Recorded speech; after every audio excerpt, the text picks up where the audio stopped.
Vamos a iniciar nuestra sesión de hoy, que es la segunda de un ciclo de tres que hemos dado en llamar pares principales de divisas, cómo se mueven, ¿sí? Cuál es digamos, el comportamiento que habitualmente tienen estas divisas, sabiendo, bueno, que por supuesto nada de todo esto es absoluto, ¿sí? No hay nada del todo firmado acá, pero bueno, vamos a, como siempre, manejarnos con los patrones de comportamiento que tienen las divisas principales, ¿eh? El jueves pasado vimos el euro, la libra esterlina, el yen y el franco suizo.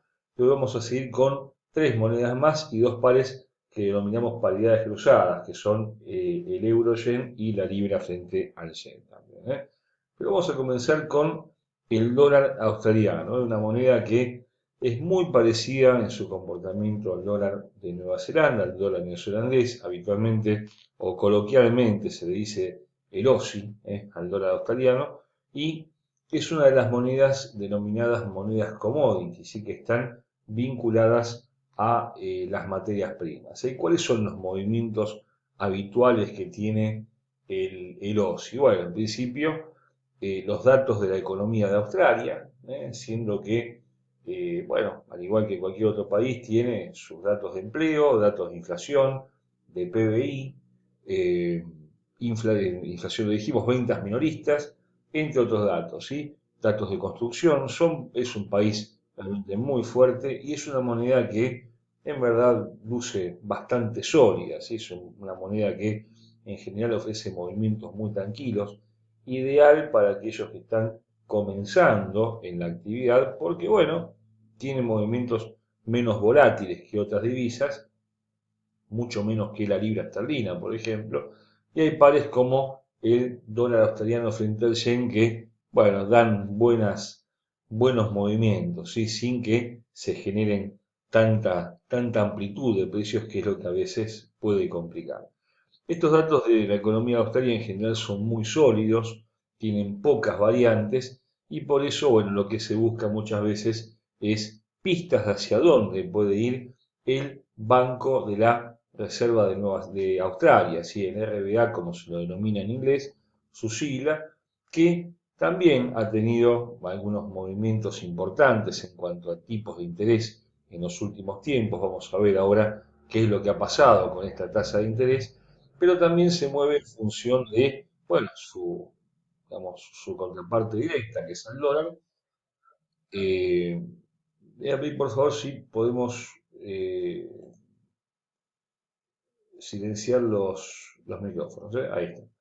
Eh, por supuesto, se mueve en función de la fortaleza o la debilidad propia del dólar, que es su contraparte habitual, por lo cual, bueno, cuando el dólar está débil, el dólar australiano suele subir puntualmente. Ahora vamos a ver también los gráficos, por supuesto. Está en un máximo de poco más de un año y medio el dólar australiano, después de llegar a un mínimo de 18 años que lo había tocado en marzo pasado, en oportunidad del inicio de la crisis actual, ¿eh?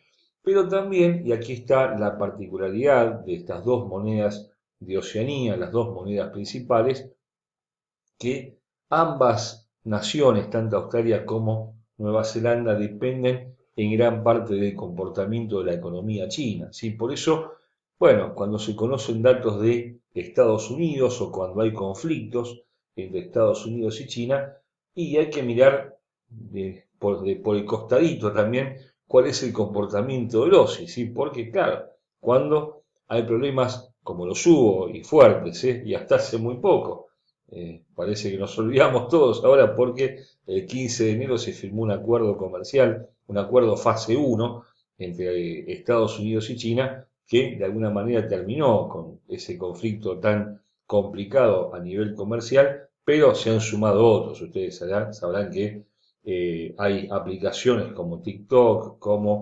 eh, como WeChat, que son de origen chino y que, bueno, está Estados Unidos tratando de prohibirlas, que hay problemas con la empresa Huawei. Bueno, todos esos conflictos de alguna manera también vinculan a China con Australia, ¿sí? Porque en la medida que China no pueda comercializar libremente sus servicios o bueno, esto no es tan grave en principio, pero hay conflictos con Estados Unidos que le impedían directamente exportar muchos bienes a justamente América y bueno, a través de los aranceles que se habían impuesto, había generado una caída importante en la economía de China y eso directamente repercute en la economía de Australia, ¿sí? Y la de Nueva Zelanda.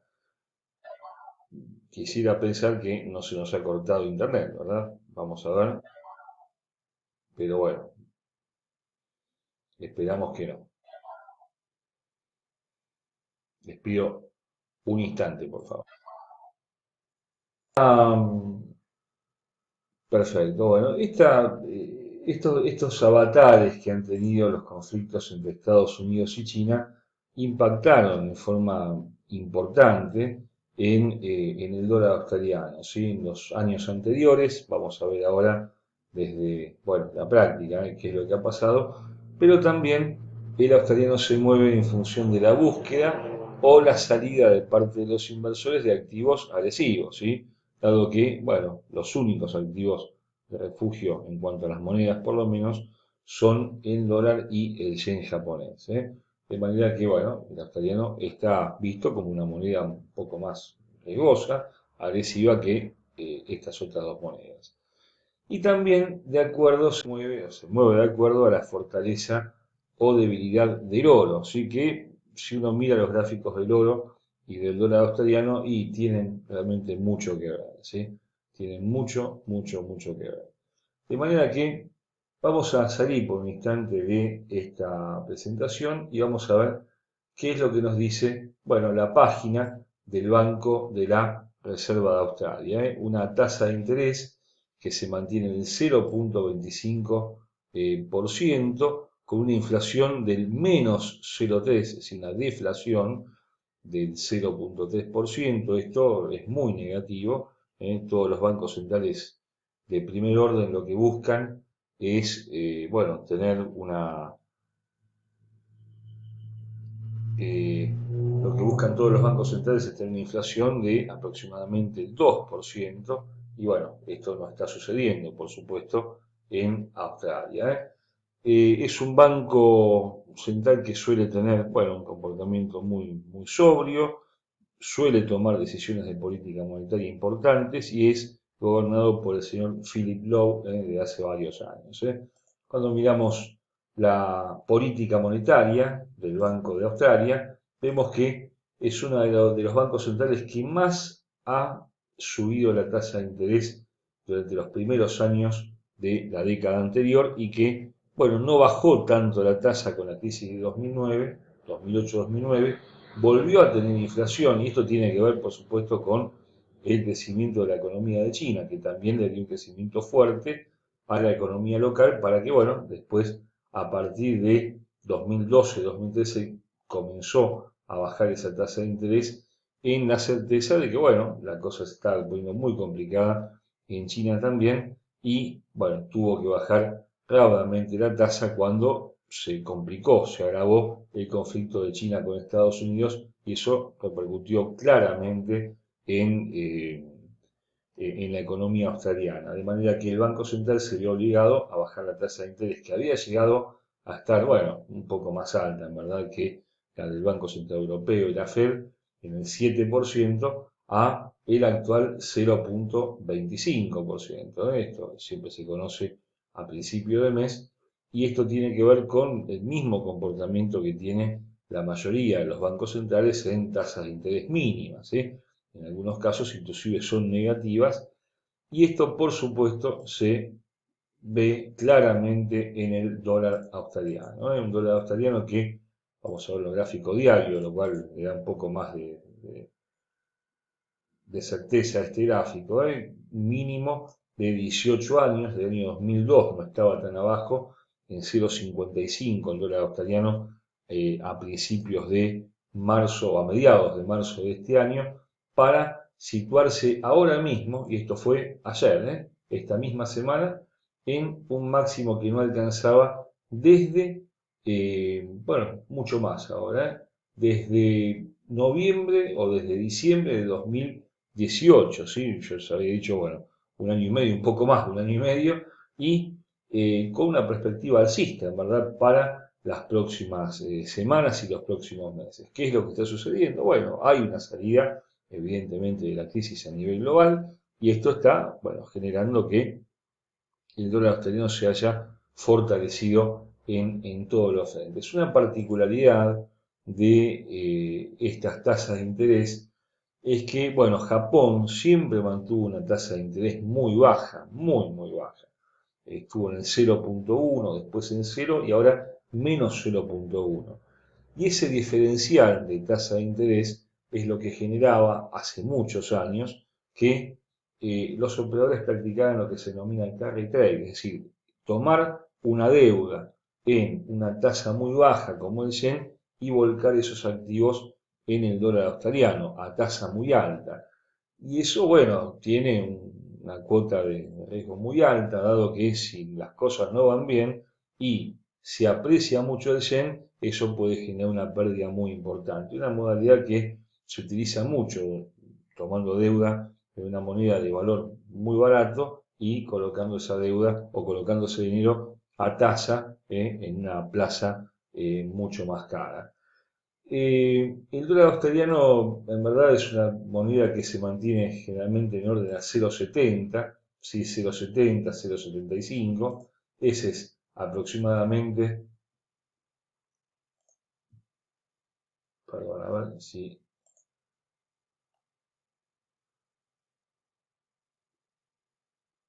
se mezcla el audio, ¿eh? Bueno, vamos a... No, pero ahora no hay nadie, que esté conectado. Ahí está, bueno, perfecto. Eh, el dólar australiano siempre es una moneda que se mueve en orden a 0,70, 0,75 desde aproximadamente 5 o 6 años atrás. Así que, bueno, una moneda que ahora mismo está prácticamente en su punto pivot de los últimos 5 años y que de esta manera, al llegar a los niveles actuales, bueno, es como que dejó de lado ya la crisis que la había afectado, como afectó a gran parte de las monedas en los primeros meses de este año. ¿Mm? Eso es en cuanto al dólar australiano. Después vamos a seguir con el dólar canadiense, con el neozelandés, perdón, ahí está, el dólar neozelandés. El dólar neozelandés, que también se lo conoce como kiwi, tiene algunas historias muy particulares. En principio, los mismos factores que mueven al dólar australiano son los que lo hacen con el dólar neozelandés. Datos de la economía de Nueva Zelanda, que son, por supuesto, mucho más modestos, es un país muy pequeño, decisiones de política monetaria del Banco de Nueva Zelanda, fortaleza o debilidad del dólar, informes de China, también a China, a Nueva Zelanda, por supuesto, le afecta todo lo que pase en China, sobre todo cuando se pelea con Estados Unidos y eso le quita mercado de exportación, tanto a Australia como a Nueva Zelanda, búsqueda o salida de activos agresivos y también el aumento del precio de la leche en polvo. Y esto conviene tomarlo en cuenta porque, bueno, Australia es el primer productor de leche en polvo en el mundo. Hay un índice llamado índice de leche en polvo que, bueno, justamente el centro de la leche en polvo en el mundo pasa por Australia, que eh, tiene, bueno, un valor tradicionalmente en unos 8 dólares neozelandeses por kilo, actualmente son unos 5 dólares, aproximadamente 5 dólares americanos, y fija realmente el valor mundial de la leche en polvo. Por eso, cuando aumenta el precio de la leche en polvo, también el dólar neozelandés se ve beneficiado, un dato que no es del todo conocido. El Banco de la Reserva de Nueva Zelanda, vamos a verlo acá, acá está, quien gobierna el Banco de Nueva Zelanda se llama, bueno, igual que yo, Adrian Orr, ese es el nombre, así se dice en inglés, como ellos lo pronuncian, y bueno, es una economía como se ve sólida, tiene el 1,5% de inflación, siempre Nueva Zelanda tuvo una inflación bastante alta, y acá se ve, miren cómo desde el año 2000 para acá llegó a tener 5 o 6% de inflación, algo que, bueno, realmente es muy alto para una economía de primer nivel, ¿sí? Y esta tasa de interés, que ahí está, la official cash rate, que es la tasa de interés, bueno, en algunos países se llama de una manera, en otros de otra, está también en 0,25%. Y también tiene el ESAP, que es la compra de activos, es decir, lo que hace el Banco de Nueva Zelanda, como lo hacen todos los bancos centrales en estos momentos, es comprar activos, comprar bonos y comprar todo lo que ande dando vueltas para inyectarle fondos a la economía y tratar de esa manera de equilibrar, bueno, un circuito que está bastante complicado por toda esta cuestión de la crisis. En cuanto al Banco de Nueva Zelanda, acá están todos la segunda semana del mes, generalmente este mes fue el día 11, también da a conocer su política monetaria, en ambos casos es todos los meses, ¿sí? Digo, no, 10 meses por año, 11 meses por año, y también mantiene una tasa de interés del 0,25%, también ha tenido una tasa muy alta hasta el año 2008, por supuesto en 2008, fines de 2008 se produjo un quiebre en la economía global y a partir de ahí, bueno, nada volvió a ser lo que era. Pero, bueno, si bien estas tasas de interés se han mantenido bajas, las economías han salido adelante, pero siempre manteniendo una tasa mucho más baja, sin llegar a esos niveles de los primeros años del siglo, con una inflación muy, muy bajita, con, bueno, planes de estímulo en la mayoría de las economías, y bueno, consecuencia de una crisis que, en mi opinión, nunca se terminó de ir del todo. En cuanto al dólar neozelandés, vamos a verlo acá en los gráficos, es una moneda que, bueno, tuvo sus antecedentes también, y esto conviene verlo un poquito más en detalle. En 2007, ¿sí? En junio de 2007, fíjense que en julio, mejor dicho, se había ido el dólar neozelandés a su máximo histórico, ¿sí?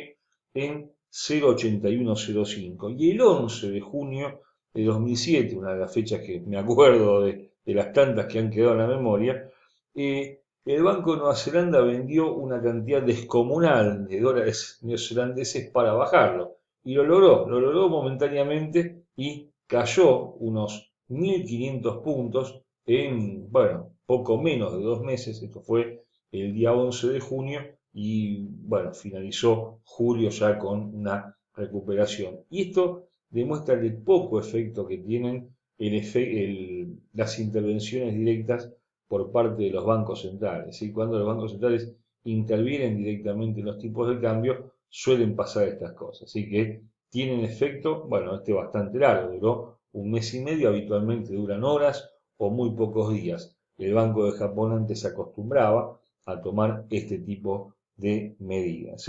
Y posteriormente, y para evitar estas oscilaciones, también el Banco de Nueva Zelanda fijó un límite máximo de la flotación del dólar neozelandés del kiwi en 0,8214, 0,8215. Esto fue en febrero de 2008, cuando vio que otra vez se le escapaba, es decir, apenas pasó ese máximo histórico anterior, bueno, llegó a 0,8215 y dijo, bueno, acá pongo el máximo. Bueno, no le sirvió tampoco de mucho porque apenas 3 años después superó esa marca 0,8840, pero esto coincidió con una muy fuerte baja del dólar. En esa época teníamos al euro en 1,51, a la libra esterlina en la zona de 0, de 1,70, 1,72, y bueno, le tocó al neozelandés llegar ahí a 0,87. Y a partir de ahí, por supuesto, cayó en la que han caído todas las monedas.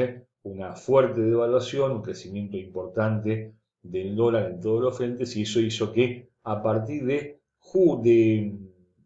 enero o febrero de 2018 todas las monedas cayeran. O sea, recordarán, bueno, si no recuerdan, después lo pueden ver en YouTube del otro día, el euro que estaba a 1,2550 y a partir de ahí cayó fuerte, y hasta llegar a 1,0635 este año. Bueno, la misma trayectoria tuvo el dólar neozelandés, que llegó a un mínimo de 0,5840. Esto es un mínimo de muchísimo tiempo, que solamente fue superado en 2009, en la brutal caída que tuvo la economía global, y que, bueno, también significó justamente un mínimo de casi 11 años.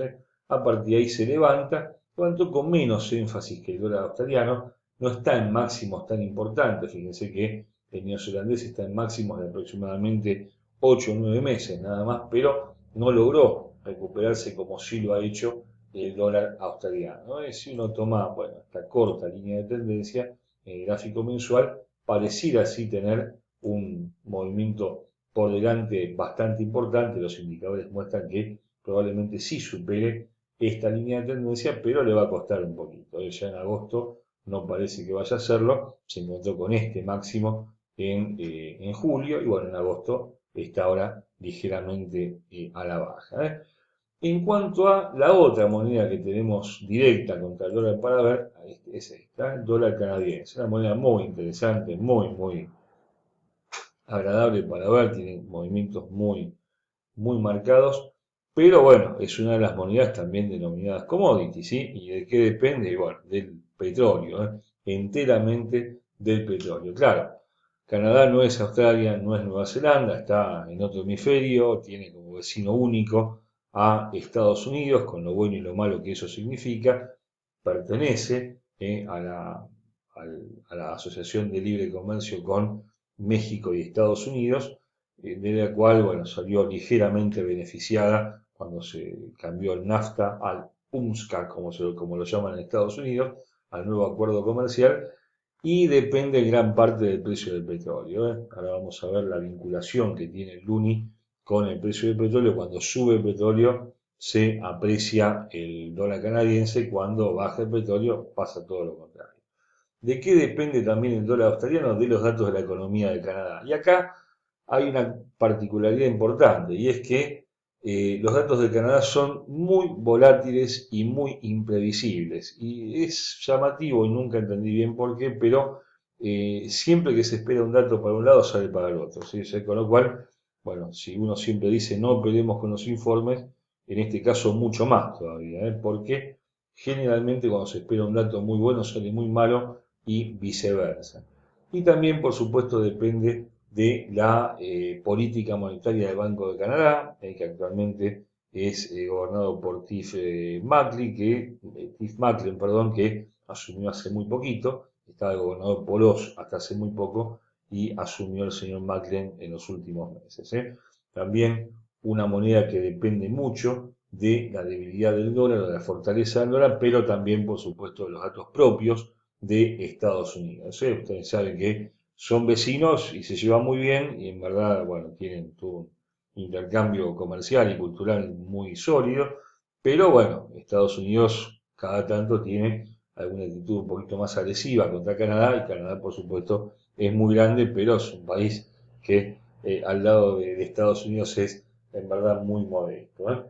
Veremos qué sucede con los datos de Canadá. En principio tenemos, bueno, una tasa de interés que ahora vamos a verla, que está en el 0,25 también, pero lo que quería mostrarles es la volatilidad que tienen los informes. Y tomé como ejemplo esta tasa de empleo, o sea, no la tasa de empleo, sino la creación de empleo.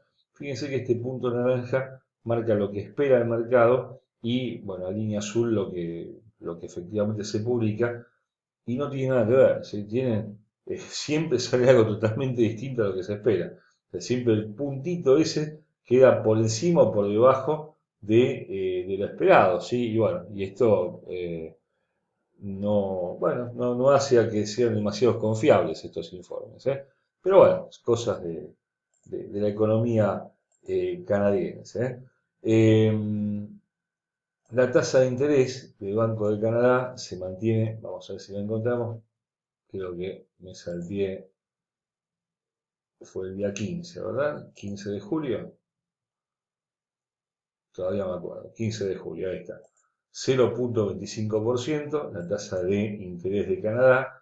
Fíjense que en este caso, bueno, dista de estar en el 8 o 9%, había llegado al 6% en el año 2000, pero bueno, a partir de ahí siempre mantuvo tasas mucho más bajas, con una caída histórica al 0,25 en 2009, al igual que la Fed, al igual que todos los bancos centrales, y después, bueno, una pequeña recuperación que siempre tiene que ver con el comportamiento del petróleo, ¿eh? Sube el petróleo, se aprecia el canadiense, el Banco Central eleva la tasa de interés. Cae el petróleo, el canadiense se deprecia y el Banco Central se ve obligado a bajar la tasa de interés más allá de la circunstancia actual de la cuestión esta del virus, ¿no? Que para mí es circunstancial, pero bueno, hay gente que lo ve como algo más permanente. Veamos qué sucede con el dólar canadiense, una moneda muy sólida, muy sólida también, pero que, bueno, es bastante más volátil que el dólar australiano, el dólar neozelandés. Fíjense las oscilaciones que ha tenido en los últimos 20 años, de 1,60 que llegó a estar a inicios del siglo contra los mínimos en 0,90 en 2007. Pero claro, en 2007, ¿qué pasaba? Y bueno, en 2007 teníamos, bueno, no llega acá a 2007, teníamos el petróleo por encima de los 150, casi en $150. ¿Y eso qué generaba? Y bueno, que cada dólar que entra a Canadá valía más, ¿no?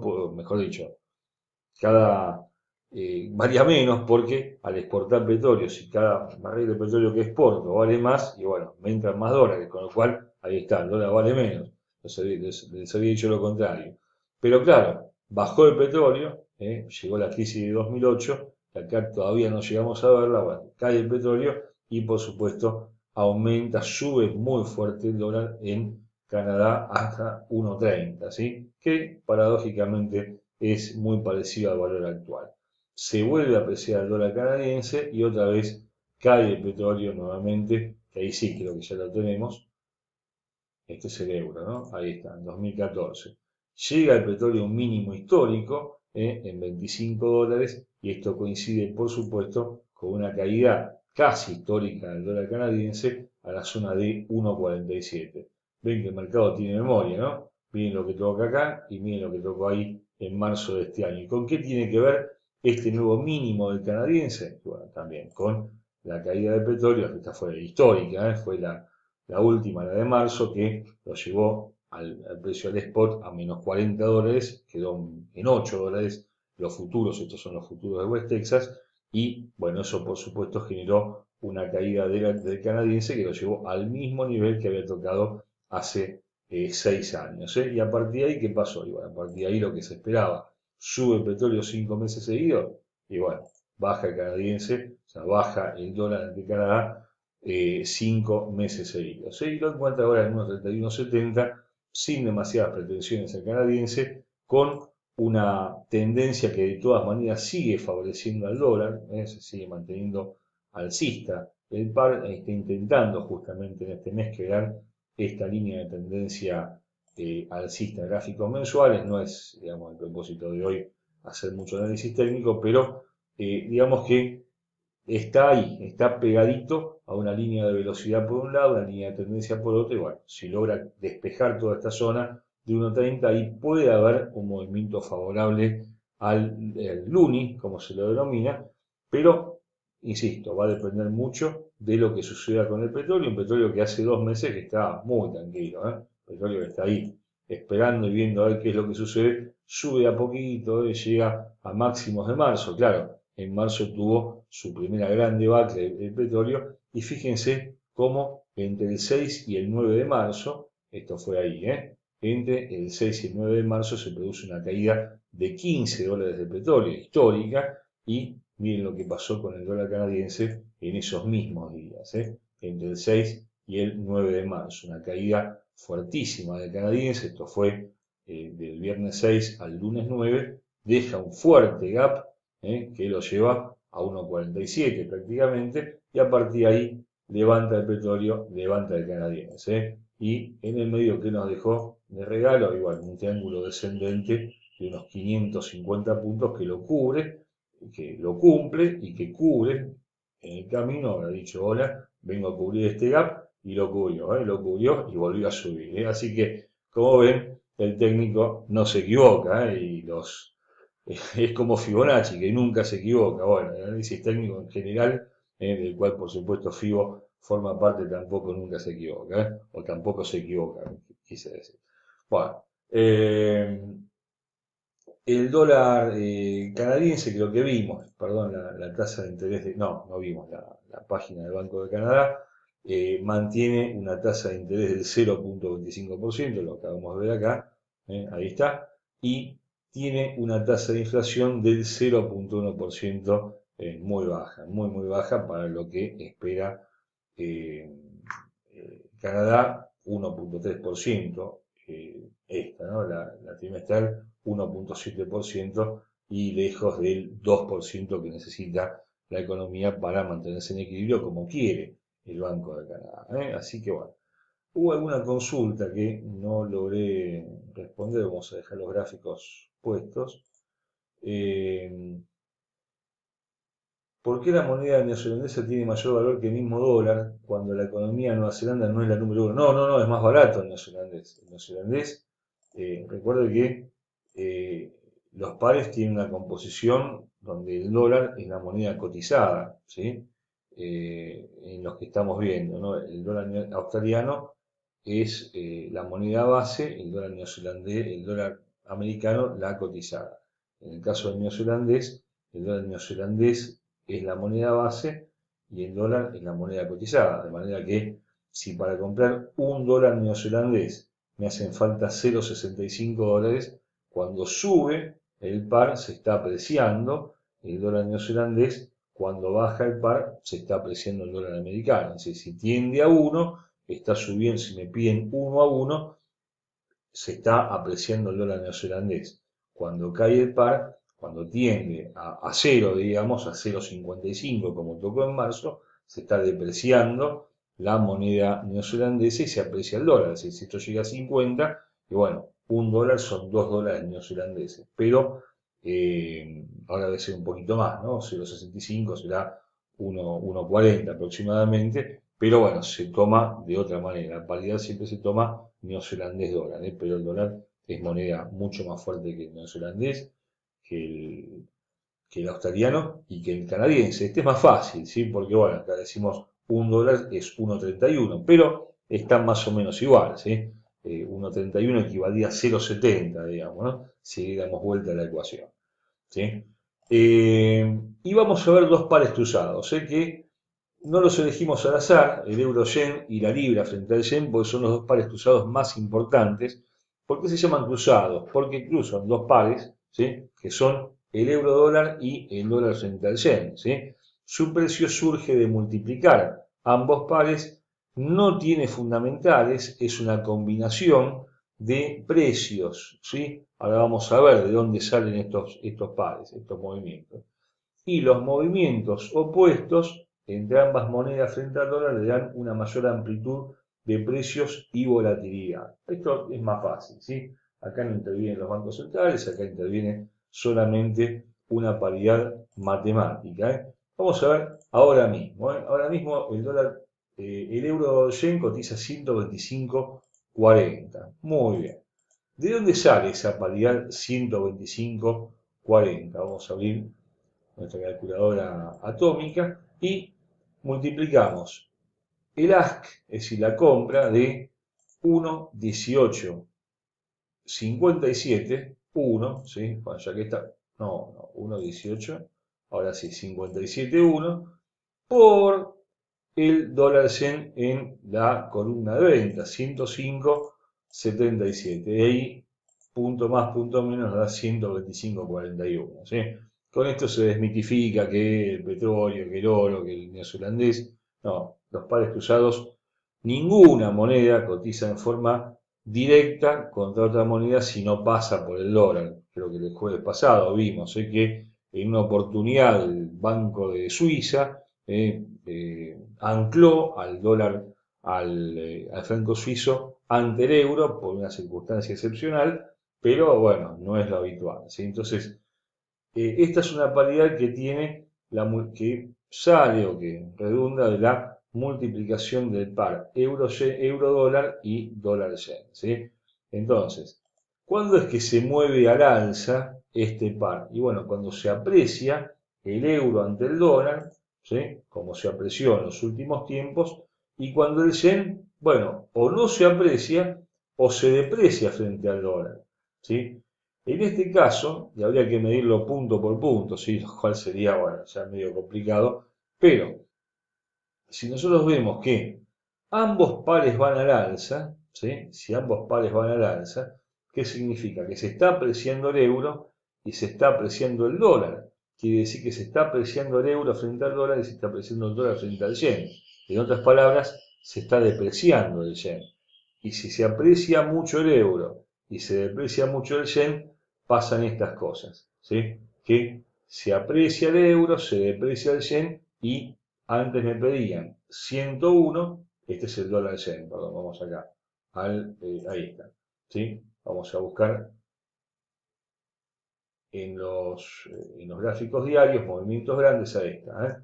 Se aprecia el euro, entonces antes me pedían 114,40 yenes para comprar un euro y unos días más tarde me piden 124. ¿Por qué? Porque el euro se aprecia ante el dólar y el yen se deprecia ante el dólar. Como son dos monedas bases, son dos monedas sólidas, y son de las dos monedas más importantes del mundo, frente al dólar, y bueno, normalmente en épocas normales, donde no pasa demasiado, ambas monedas se mueven en la misma dirección contra el dólar, ¿sí? Sube una, sube la otra. Si cuando el dólar domina la escena, sube el dólar y bueno, baja el yen y baja el euro. Y en ese caso, ¿qué sucede? Y pasan estos enjambres de velas, ¿no? Donde van un día para cada lado, pero no se mueve demasiado la paridad, porque se están moviendo parejas ambas monedas frente al dólar. Pero cuando eso cambia, como cambió en mayo, como está cambiando ahora, ¿por qué sube el euro yen? Porque mucha gente compra yenes contra euro, no. Sube porque el euro frente al dólar se aprecia, ¿sí? Y el yen también se aprecia, pero mucho menos. Si vemos la curva de precios del dólar yen, es bajista, pero mucho más tenue que lo alcista que es la curva del euro frente al dólar. Entonces, el hecho de que suba más el euro ante el dólar que el yen frente al dólar hace que el euro yen se dirija en dirección alcista, ¿sí? Esto es lo que mueve al par euro yen, siendo que son ambas monedas, bueno, bastante moderadas en su comportamiento, ¿eh? Pero claro, nos queda otra, que es la libra esterlina frente al yen. Y bueno, este es un par mucho más volátil, con muchísimo más movimiento, porque claro, la libra no es el euro, la libra se mueve mucho más que el euro. Entonces, esta es la combinación del par libra-dólar con el dólar frente al yen. Y su precio surge de multiplicar ambos pares. No tiene fundamentales, es una combinación de precios, bueno, lo mismo que dijimos antes, ¿no? Movimientos opuestos entre ambas monedas frente al dólar le dan una mayor amplitud de precios y volatilidad, siendo que en este caso es mucho más volátil todavía el par libra-yen que el par euro-yen, ¿sí? Es uno de los pares de mayor movimiento del mercado de divisas. Esto sí, esto lo destacamos porque es, bueno, es bastante notable esta cuestión, ¿eh? Y sobre esto sí, también tenemos un montón de antecedentes. Si vamos al par libra esterlina yen, acá está, este sí se mueve muchísimo, y este ha tenido episodios históricos, en agosto de 2007, vamos a verlo por acá, una velita que no dice nada al principio, ¿no? Una velita más. Bueno, esta velita tiene 2.500 puntos, ¿sí? Y un día, el 16 de agosto de 2007, del cual hace, bueno, justamente 13 años hizo el domingo, tuvimos una caída de 2.100 puntos, ¿sí? Después se revirtió, pero la gran parte de esta vela, que tiene un pabilo muy largo, se produjo el 16 de agosto de 2007. ¿Por qué? Y bueno, porque la libra se depreció fuerte contra el dólar y el yen se apreció muy fuerte frente al dólar. Si vemos lo que sucedió con la libra en esa época, a ver si llegamos con el gráfico hasta ahí. Sí, este llega, ¿eh? Ahí está, ¿eh? Había llegado por acá, 2007, por acá. Ahí, esa verita que también parece ser muy inocente, y son 800 puntos, que los hizo prácticamente en un día. Y esa vez también en el dólar yen, fíjense que acá, dólar yen en 2007, vamos a buscar por acá, ahí está, en agosto de 2007, una fuerte baja del dólar yen de unos 800 puntos. Eso se combinó, fue el mismo día, y cuando ambos pares caen, ¿qué significa? Que se aprecia el yen, si me piden menos yenes para comprar un dólar, y se deprecia la libra, me piden menos libras para comprar un dólar. ¿Y eso qué generó? Y bueno, esta hecatombe de agosto de 2007, después se revirtió parcialmente, acá una cuña de continuación de tendencia, y bueno, esta cuña de continuación de tendencia lo que anticipó fue la gran hecatombe de la libra esterlina, que llegó a estar a 1,35 frente al dólar, con el yen mucho más caro, el yen llegaba a estar ahí cerca de 100 y menos de 100, y ahí está, baja de 209 hasta 119 en apenas 4 meses. Si tomamos desde julio de 2007 hasta esa época, hasta eh, enero de 2009, y bajó poquito, unos 13.000 puntos. Así que, bueno, fue durísimo lo que cayó la libra frente al yen. De ahí le quedó la fama, ¿sí? Una fama de un par muy volátil, que ahora, bueno, ciertamente está mucho más tranquilo, pero también hemos tenido episodios similares, y eso es lo que explica, bueno, cómo está compuesto. Vamos a verlo matemáticamente, es igual que el euro frente al yen. ¿Cuánto cotiza? 1,3207, 0,82, la libra frente al dólar, por 105,74 del dólar yen. Y ahí está. 139,66. Bueno, nos falta un puntito ahí.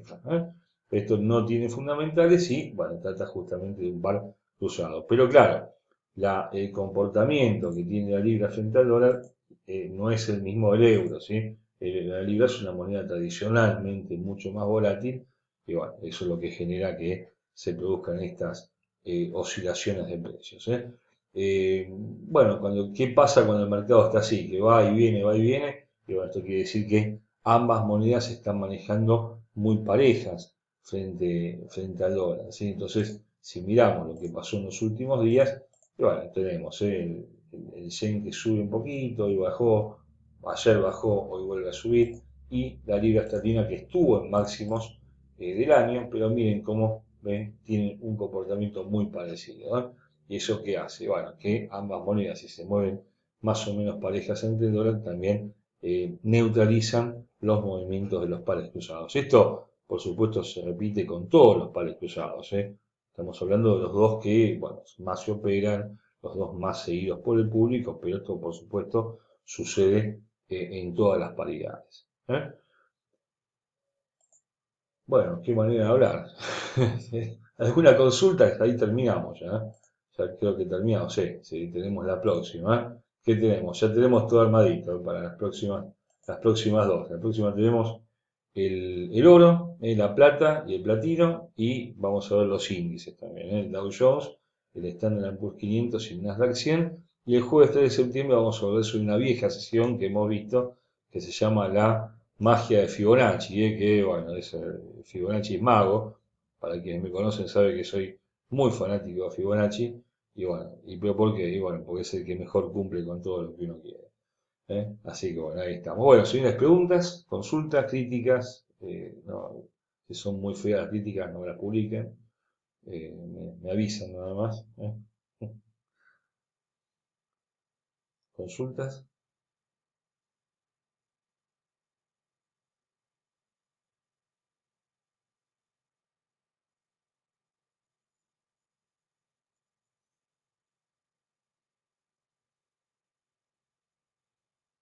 ¿no?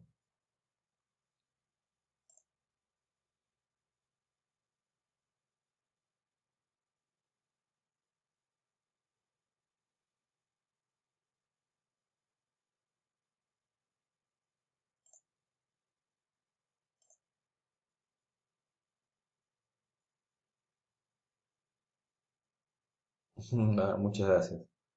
Eh,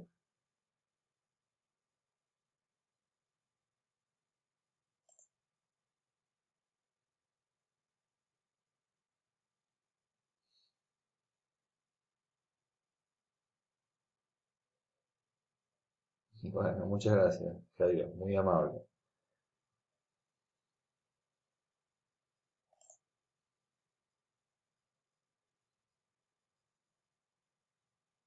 Bueno, muchas gracias, muy amable, se agradezco mucho. Y tiene una consulta por de todo lo que vimos,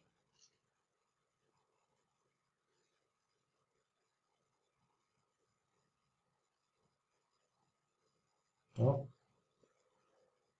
Bueno, bueno, muchas gracias a todos, por los saludos y bueno, aprecio mucho todo esto. Y bueno, ustedes saben que para mí es un placer esta hora que semanalmente nos tomamos, que bueno, nació como siempre decimos, como una especie de entretenimiento allá por marzo, cuando empezaba la cuarentena, pensando que eran unos días y estamos ya llegando a septiembre.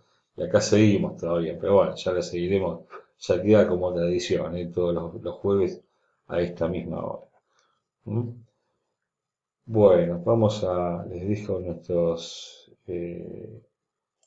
datos de contacto y nos pueden visitar. Vamos, ya que estamos, vamos a presentarlo, porque después esto queda grabado, así, bueno, quien no quiera ver, nos puede ver también. Nos pueden visitar en alienacuario.com, ahí tenemos todos los días nuestros 3 4 videos que hacemos todas todas las mañanas. Nos pueden visitar en Facebook, en Twitter, tenemos todas nuestras redes sociales y también en nuestro informe diario que publicamos en FQST, en nuestro sitio amigo de noticias de finanzas. Así que bueno, ahí estamos. Sí, bueno, señores, ha sido un gusto como siempre. Muchísimas gracias por haber participado este nuevo jueves y nos veremos el próximo jueves con bueno, la tercera y última parte de este ciclo de cómo se mueven las monedas. En verdad, la que viene no son monedas, son metales y son índices bursátiles, así que le vamos a cambiar el nombre en la invitación, pero bueno, ustedes entenderán, ¿no? Así que bueno, muchísimas gracias a todos, en serio muy amables. Un fuerte abrazo y como siempre terminamos, bueno, tengan todos una excelente jornada de operaciones, ¿eh? Muchas gracias y nos vemos el jueves. Chao, chao.